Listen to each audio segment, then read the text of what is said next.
Good day. Welcome to another edition of People Are Talking in Longmeadow. I'll just introduce all our guests today.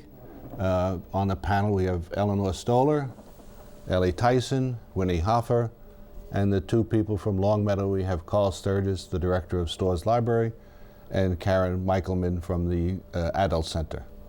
And today we're going to talk about very hot topics in the town of Longmeadow, the possibility of the closing or curtailing of the library and the adult center hours or functioning as an adult center. So we're going to start with our questions today, and if anybody has any questions for future programs, they can get a hold of Kathy Grady and give your questions at the adult center anytime during the day. Now, Carl, the Storrs Library, there was an idea that they were going to cut back to 50 hours a week. Is that true? Well, the hours that we're open now are 50 hours a week. And that's the minimum you're open for a community of this size to meet state standards and certification. And we have made many budgets this year. But the final incantation of the budget is that we stay open 50 hours, but we're cutting 2.23 full-time equivalents. So there'll be fewer people at workstations in the building. I see. Right now we have 3 workstations, reference, children's, and circ, and a backup at circ if it gets busy. In the future we'll just have 1 person at the circulation desk with no backup and a minimum of 1 person at one of the other desks. So it'll be thinner service. Now you have computers in the library, and people don't realize that citizens of Longmeadow use that for resumes, for job searching, and so on and so forth. Is that true? And the children use it from the schools. That's true. People use it for a lot of different things, and even sometimes I'm surprised.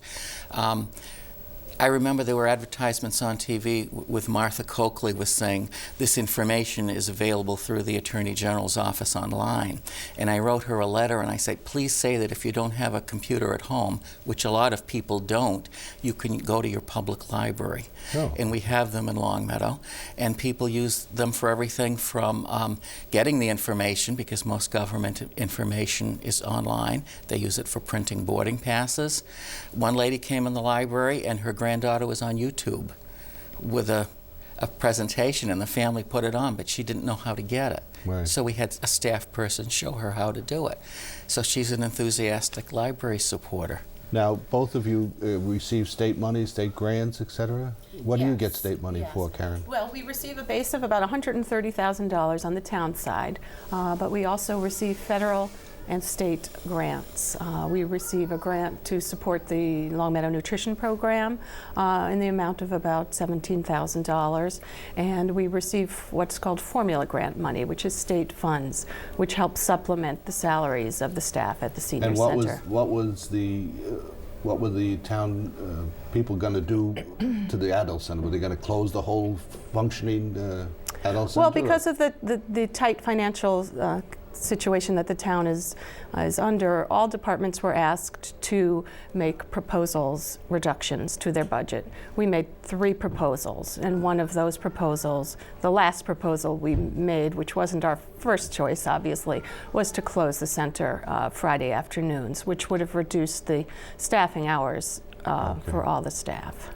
That's kind of drastic for you. How many adults, do you have an account of how many adults come to the center on Friday? On Fridays, it would have impacted about 500. Really? 500 adults. We're busy every day. Yes. So it was hard to choose a day that wouldn't impact people. But in addition to the people that come to the center, it would have impacted our nutrition program, because we would have had less people participating. We still would have held our lunch, but people come to lunch and then go to an activity. Yes. So that would have reduced our revenues in that area. Our gift shop would have been impacted because we would have less sales, and also our program income would have been reduced. So it would have reduced it about $5,000 annually. You also have Meals on Wheels program, and how many meals do you serve a week? Well, we do about 40 to 45 a day. Oh, okay. Home-delivered meals. We would not have eliminated that program on Fridays. because that's a Yeah. real important It is, yes. program for people. Do you have, I was going to ask you, with the library, when you're saying the staff, I read, and I think I'm right, that the children's, the librarian or the woman who is in charge of the children's area, that job is not going to be filled, so that would put added onto the. That's correct. The rest of Martha the staff. Richard has been there. She's done a great job. Oh, she We has. have a great children's program. And as you probably know, a lot of grandparents bring in their grandchildren. I do. So I it's, bring my grandchildren it's not just for children or young mothers. It's for represents the whole community. But she's retiring. That position will not be replaced. And right now we're restructuring some of the other positions. It's not something we want to do, but we realize that everybody has to cut back, and we're doing our share, and we're all working hard to try to make it work. now there was a meeting, when was it, last night, Ellie? Let me look. No, I think it was the night before. The March budget, 9th. Yeah. budget forum, and what was, Wednesday night. what was the outcome of that? Well, I think that they were listening to everybody who got up and spoke about how upset they were about these cuts, and hopefully that they're going to, really search more on how to cut without closing the senior center on Friday and allowing the 50 hours for the library. It's probably going to be harder, as I say, for you restructuring and trying to fill all these vacancies that. It's a challenge, and we have a very capable staff, and they're very clever and creative, and we do try to make it work. At a public library, you have people that come in with different levels of expertise, and they may not know how to use a computer. They may have some more sophisticated concerns, and people still read here. They still use the large print. I'm finding the print gets smaller every year. So it runs the gamut. Yeah. And you want to make people that come in feel comfortable, and you want to answer questions that they have. And it can be questions about if you've moved here recently, you want to know where things are. You might want to know history about the town. You might be interested in buying a car and want to know the consumer reports. People are using the consumer magazines a lot now for everything from choosing light bulbs to buying wines, and economy is the kind of the bottom factor. Now, I have heard rumors back and forth that the adult center was going to merge with the Park and Rec. So what is that precisely? Well, I believe the proposal was started based on the town charter that we adopted many years ago. The charter basically encouraged efficiencies through joining and merging various departments and various programs within the town. So I think the intent was to strengthen both the park department and the adult center through sharing resources. We both serve the community.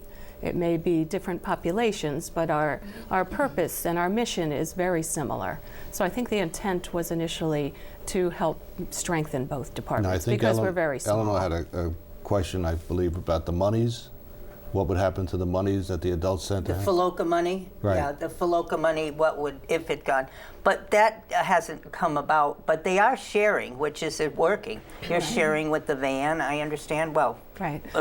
Yeah. Although the proposal hasn't been put forth because we've had other issues to address within the town, we have and continue to work very closely with the park department as we do with other departments, because Would you keep your money separate from them? at this point the budgets would be separate. Yes, Right, because you have that friend's money that she was talking exactly. about. As does the Park and Rec department has their own funding Right. revenue sources as well.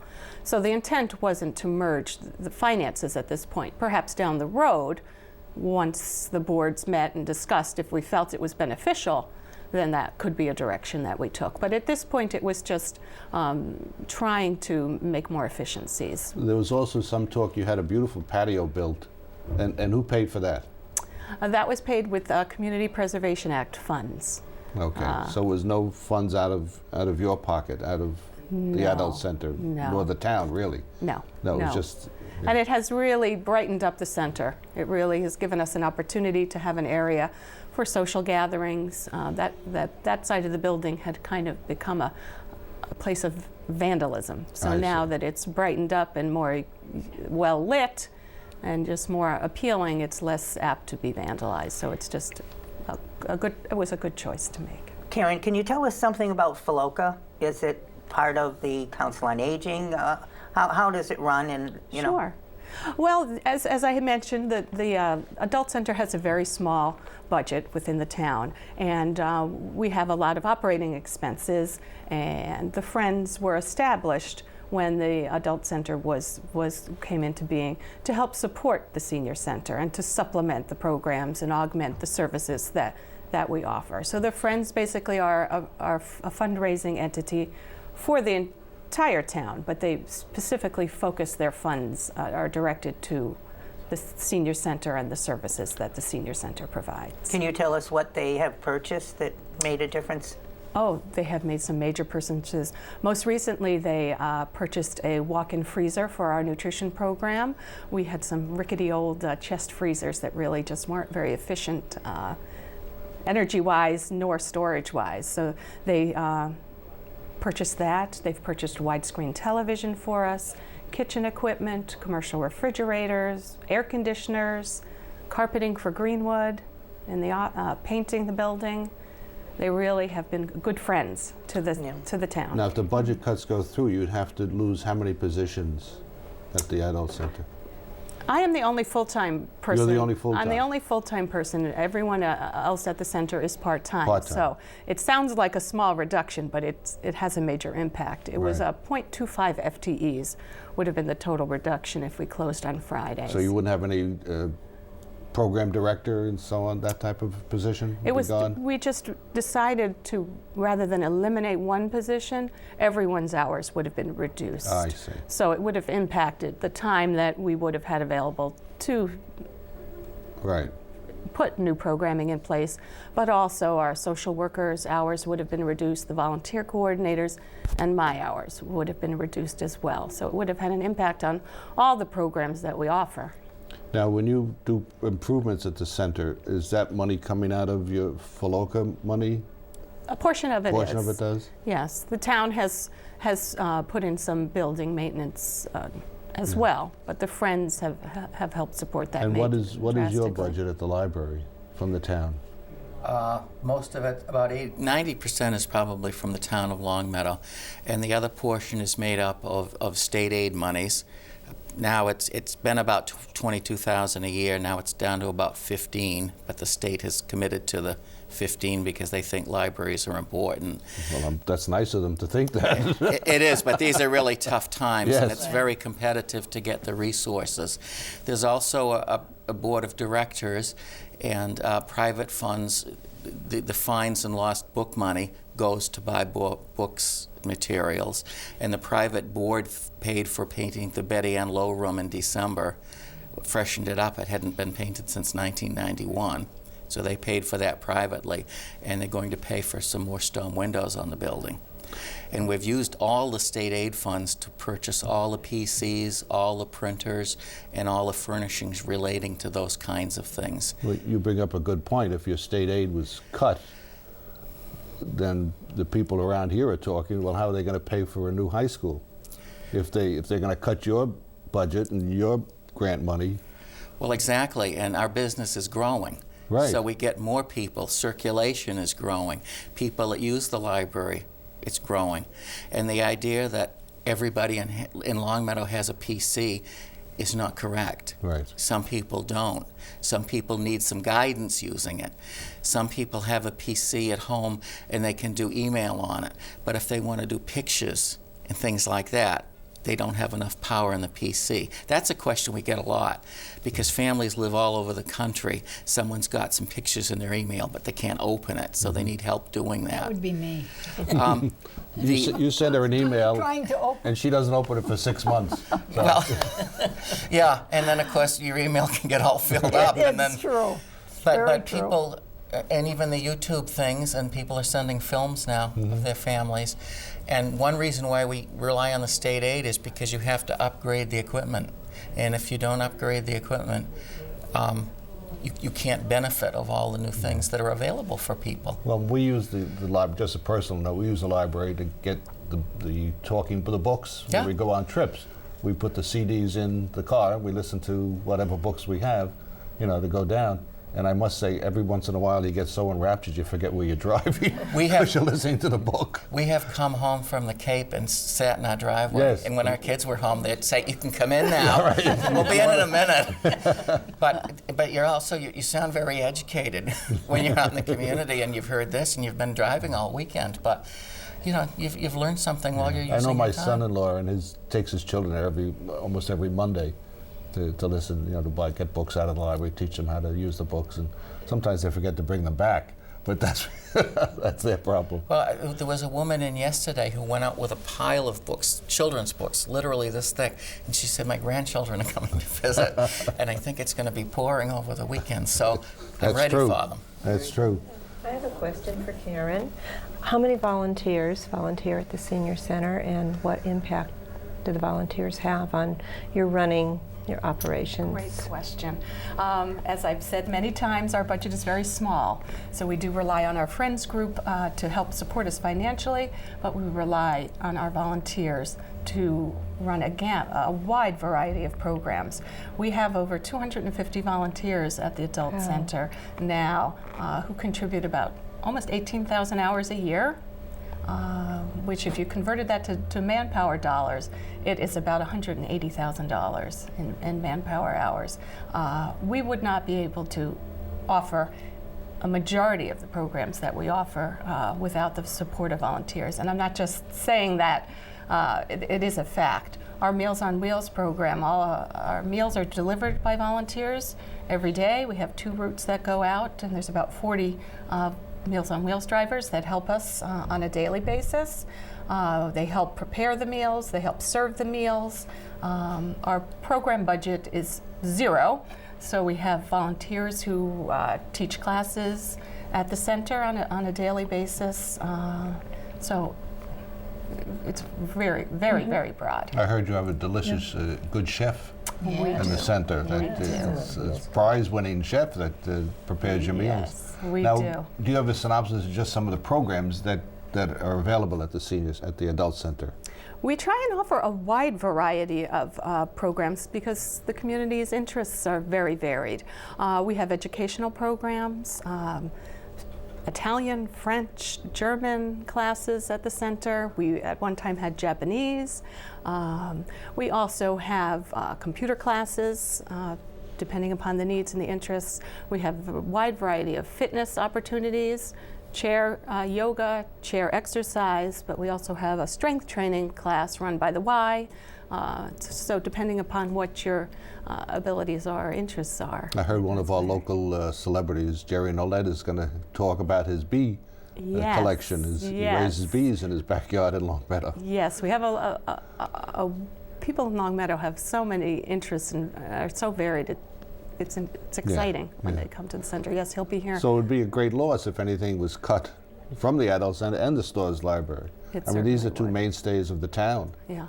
I think, as with the library, we've been very creative in trying to bring a lot of opportunities to the community for a very small dollar. Yes. And do you have any programs that are coming up, in the near future that we can?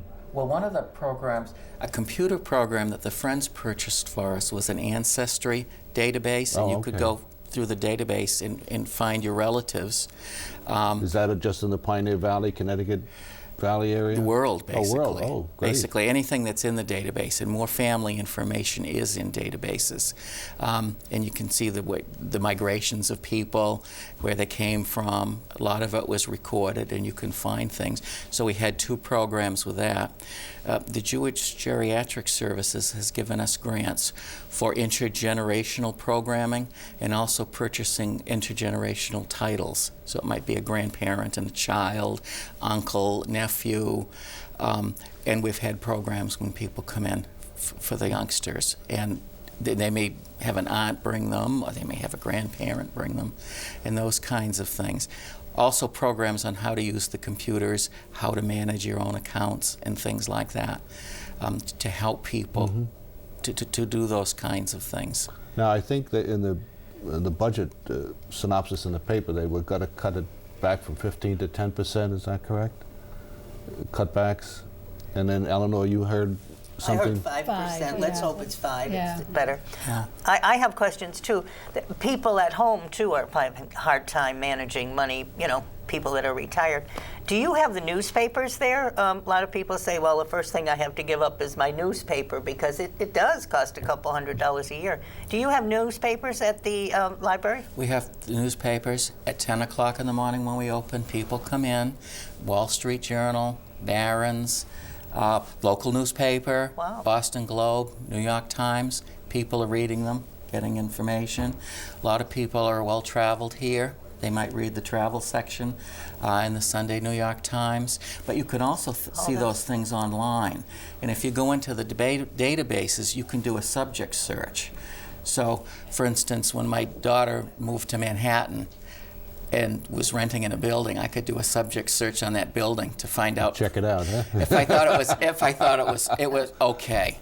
And you can find a lot of things. And you can go into the databases online and find obituaries. Well, I know that You can a lot find of all the kinds of newspapers things now that- are charging people to get on there, like local papers from New York, like Newsday, et cetera. They're going to charge you Yeah. to get on the database to Well, see, find out. we find what happens, and Mark Borowski at one of our meetings, he's on the finance committee, and he said libraries are changing. Yes. And one of the changes is you don't think as much locally. You think of service delivery as locally, but you have to get together in networks to make it cost effective. And rather than Long Meadow joining, say, with Agawam, Springfield, or East Long Meadow, it's still too small. So we've put a network of 140 libraries together through our databases. And then the state buys the databases for $1.2 million. And if you have a Stores library card, you can access these databases. And one thing we promoted with the schools is because I live in town, and I was getting a lot of calls from students saying, I don't have a library card and I have to get into the database because this is due tomorrow. So we went into the schools to make sure as many kids as possible had them. Because if you put your library card in the database, you have access to the Boston Globe, New York Times, Berkshire Eagle, those kinds of things. Now, the school has, like this, Long Meadow High has its own library, Yes, that's true. but you supplement. We supplement, and we're open evenings and Saturdays right. during the school year, so people can come in.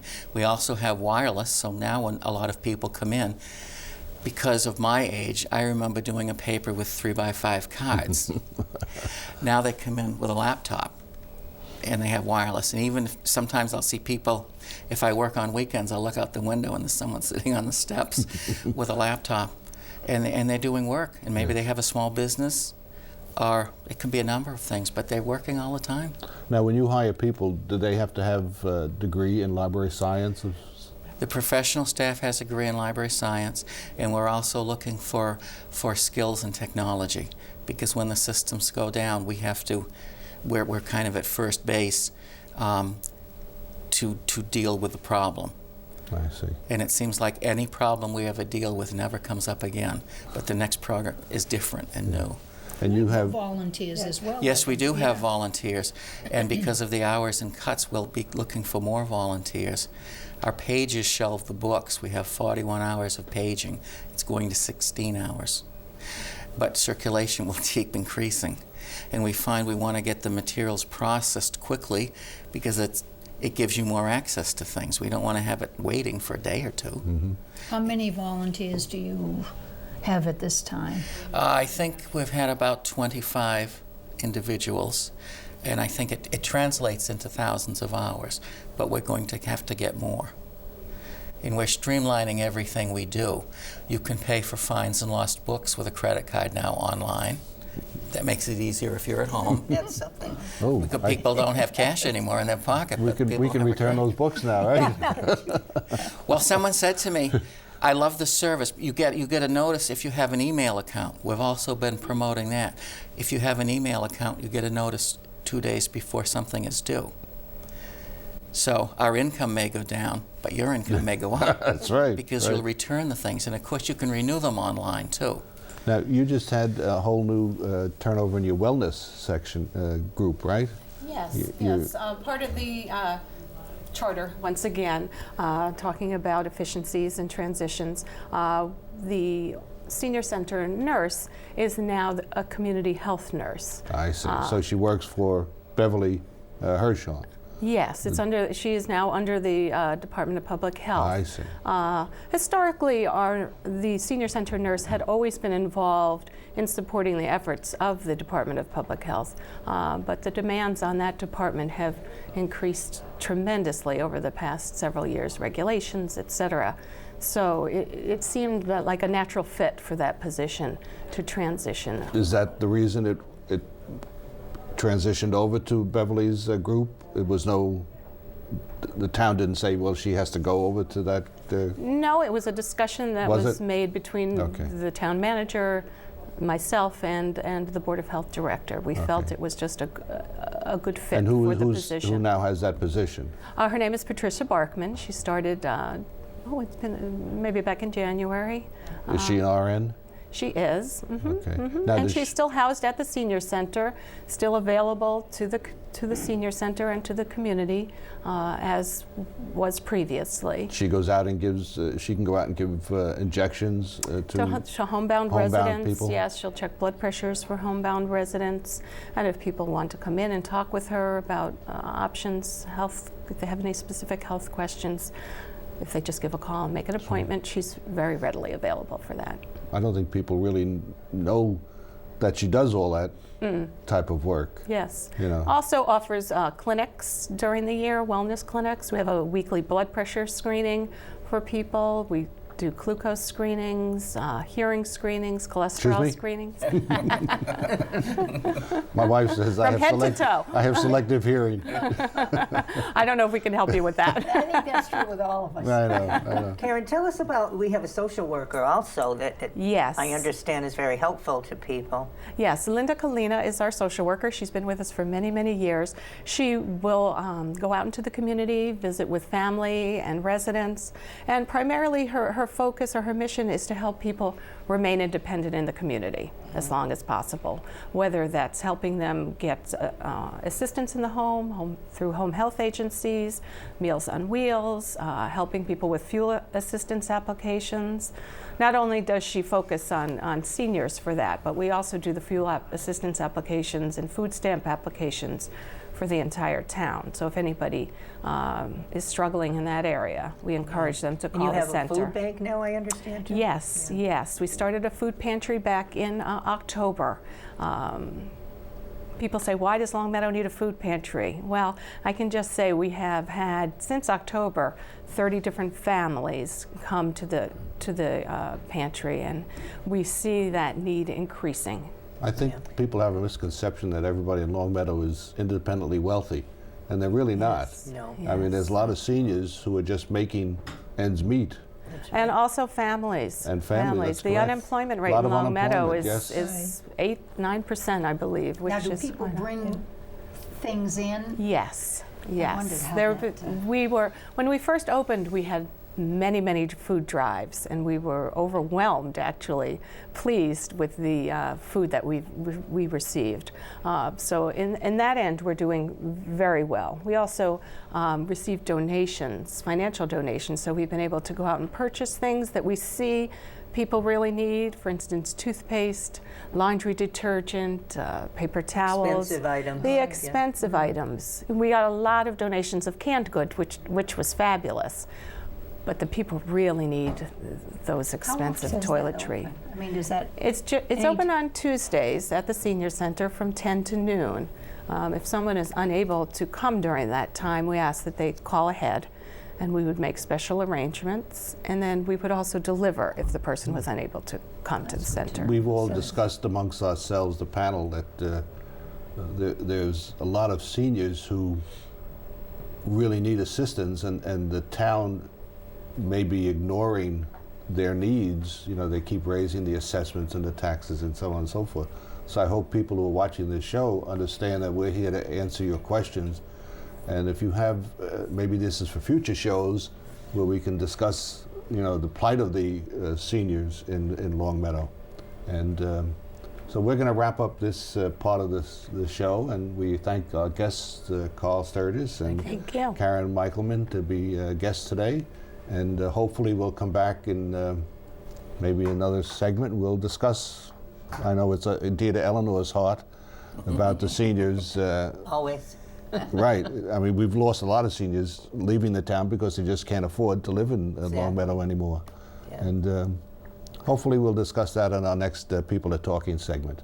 So we want to thank Dave Bartlett and his crew for putting up with us again. And we'll be back again in the near future. Thank you.